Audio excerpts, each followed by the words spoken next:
अस्सलाम वालेकुम, कैसी है मेरी यूट्यूब फैमिली। उम्मीद है कि आप सब अपने घरों में बहुत खुश होंगे। अल्लाह ताला आपको हमेशा खुश रखे, आमीन सुम्मा आमीन।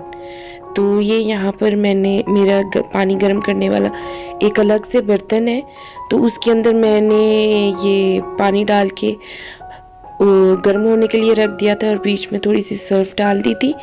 और इस तरह मैं जो किचन के कपड़े होते हैं, टेबल्स वगैरह साफ़ करने के लिए, शेल्फ साफ़ करने के लिए, उनको इस तरह मैं गर्म पानी में वॉश करती हूँ तो वो अच्छे से वॉश हो जाते हैं। तो सबसे पहले मैं रोटियों वाले जो पोने थे उनको वॉश करी थी, तो अब ये अच्छे से वॉश हो गया। इसको निकाल के जो बाकी के पोने जो जिनसे शेल्फ वगैरह साफ़ करती हूँ उनको इस गर्म पानी के अंदर डिप करके हल्की आग पे मैं रख दूँगी 10 मिनट के लिए। और बाद में इनको अच्छे से मल के हंगाल के फिर मैं इनको बाहर हैंग कर दूँगी। इस तरह से एक तो पोनों के अंदर जो ग्रीस होती है, चिकनाई होती है, वो भी आराम से निकल जाती है और ये अच्छे से क्लीन हो जाते हैं।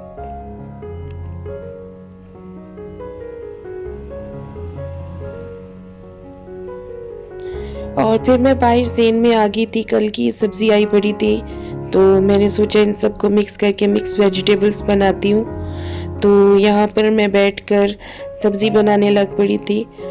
और सबसे पहले मैंने मेथी को करके रख रही थी। इसमें से आधी मेथी को मैं यूज़ करूँगी, आधी मेथी को मैं ऐसे ही अंदर रख दूँगी। किसी दिन आपके साथ मैं शेयर करूँगी मेथी की जो रोटियां होती हैं वो कैसे बनती हैं। माशाल्लाह से वो सब्ज़ी काफ़ी ले आए थे, तो गाजरें भी तकरीबन 2 किलो थी, तो इसमें से मैं आधी यूज़ कर लूँगी, आधी फ्रिज में रख दूँगी, फिर देखूँगी इससे मैं क्या बनाती हूँ। और यहाँ मैं आराम से बैठ के धूप में सब्ज़ी बना रही थी, तो सामने वाली आंटी बातें करने लग पड़ी मेरे साथ कि क्या बना रही हो, कैसे बना रही हो। तो साथ में उनसे बातें करी थी, साथ सब्ज़ी बना रही थी। और यहाँ पे सारी सब्ज़ी मैंने काट कर छील कर रख ली थी अपने पास। और अब इसको मैं अच्छे से सारी सब्ज़ी को वॉश कर लूँगी। और ये मैं किचन में आ गई थी, तो इसके लिए मैंने लहसुन, प्याज, टमाटर, अदरक लिया है और सारी सब्ज़ी को मैंने अच्छे से वॉश करके काट लिया था। और मैं आगे आपको साथ साथ बताती जाती हूँ कि मैंने कितनी लहसुन प्याज कितनी क्वांटिटी में यूज़ किया है। तो यहाँ पे तकरीबन मेरे पास 1.5 प्याज था, एक मीडियम साइज़ का प्याज था और हाफ मैंने लिया था और उसको काट के मैं अब इसको यहाँ पर फ्राई कर रही हूँ।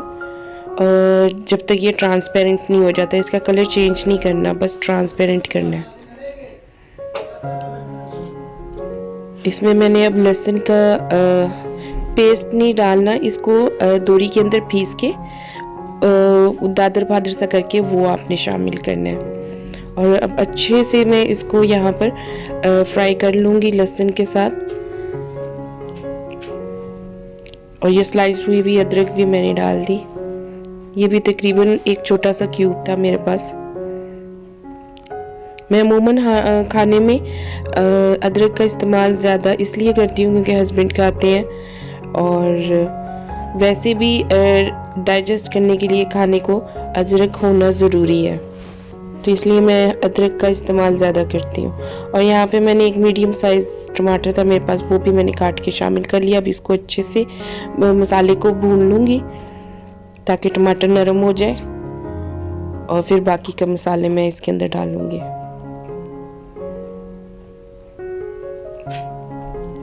यहाँ मैंने हाफ़ टी स्पून हल्दी, 1 टीस्पून मैंने नमक और 1 टीस्पून ही मैंने लाल मिर्ची ली थी।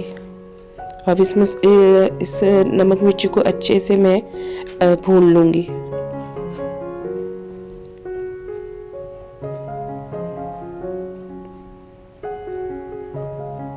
अब यहाँ पे मसाले को मैं तकरीबन 2 से 3 बार पानी का छींटा लगाकर भून लूँगी ताकि ये अच्छे से भुन जाए। और इसके बाद इसके अंदर जब ये भुन जाएगा तो सबसे पहले इसके अंदर मेथी डालकर उसको 3 से 4 मिनट के लिए इसके साथ मेथी को भी फ्राई कर लूँगी।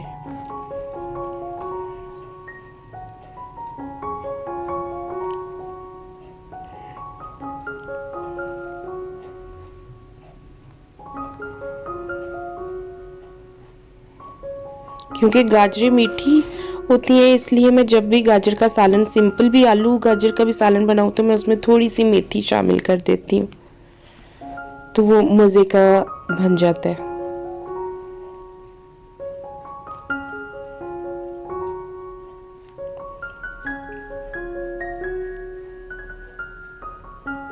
और ये अच्छे से अब भुन चुका हुआ है मेथी मसाले के साथ, तो अब मैं इसमें आलू डाल दूंगी और आलू को भी 1 से 2 मिनट इसके साथ भूनूंगी और फिर बाकी सब्जियां जो हैं वो भी इसमें शामिल कर दूंगी।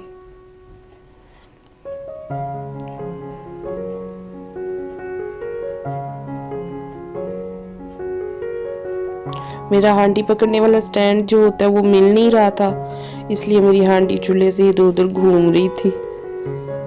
और फिर अब मैं गाजरें शामिल कर रही हूँ, साथ में ही मटर शामिल कर दूंगी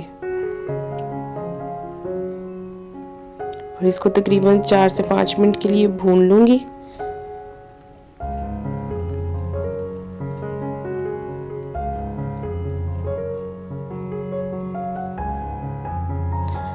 और इसको पानी के साथ दम नहीं लगाऊंगी मैं, इसमें तकरीबन हाफ कप मेरे पास दूध है, वो दूध शामिल करूंगी इसके अंदर।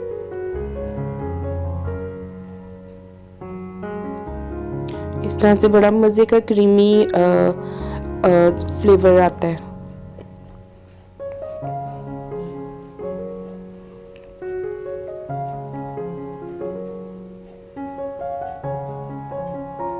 आपको मोस्टली मेरे खानों में मटर ज़्यादा नज़र आएंगे क्योंकि मुझे मटर खाने में बहुत पसंद है।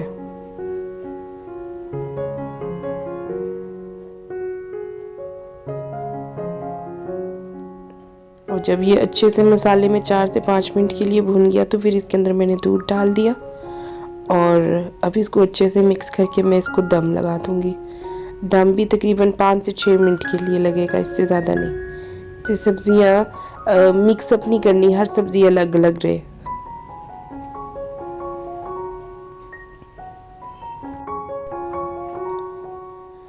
पाँच से 6 मिनट बाद जब इसका मैंने दम खोला तो माशाल्लाह से सब्जियां गल चुकी थी और अलग अलग सब्ज़ी थी।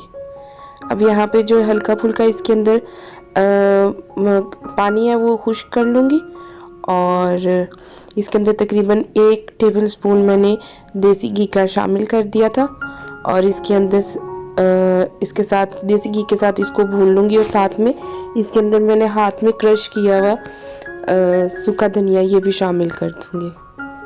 और अब माशाल्लाह से ये मिक्स सब्ज़ी जो है वो बनकर इस टाइम पे तैयार है। इसका फ्लेम ऑफ कर दूँगी मैं और साथ में ही मैंने आटा गूंद लिया था और उसको थोड़ी देर के लिए मैंने फ्रिज में रख दिया था क्योंकि फ्रेश आटे की रोटी नहीं बनती है मुझसे से। तो अब यहाँ पे मैं फातिमा के लिए पहली रोटी बना रही थी और अपने लिए मैंने एक छोटा सा वो तंदूरी रोटी बनाई थी तवे पे, वो भी मैं आपके साथ शेयर करती हूँ कि मैंने कैसे बनाई। किसी दिन आपके साथ कंप्लीट रेसिपी शेयर करूँगी क्योंकि ये मैंने अपनी मामी से सीखी थी और मैंने कहा मैं आपके साथ भी शेयर करती हूँ।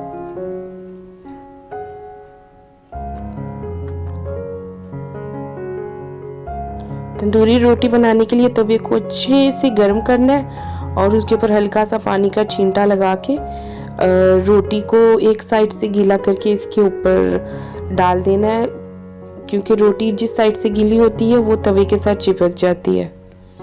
अब इसको उठा के इसको आग में हीट दे देकर इसको पकाना है।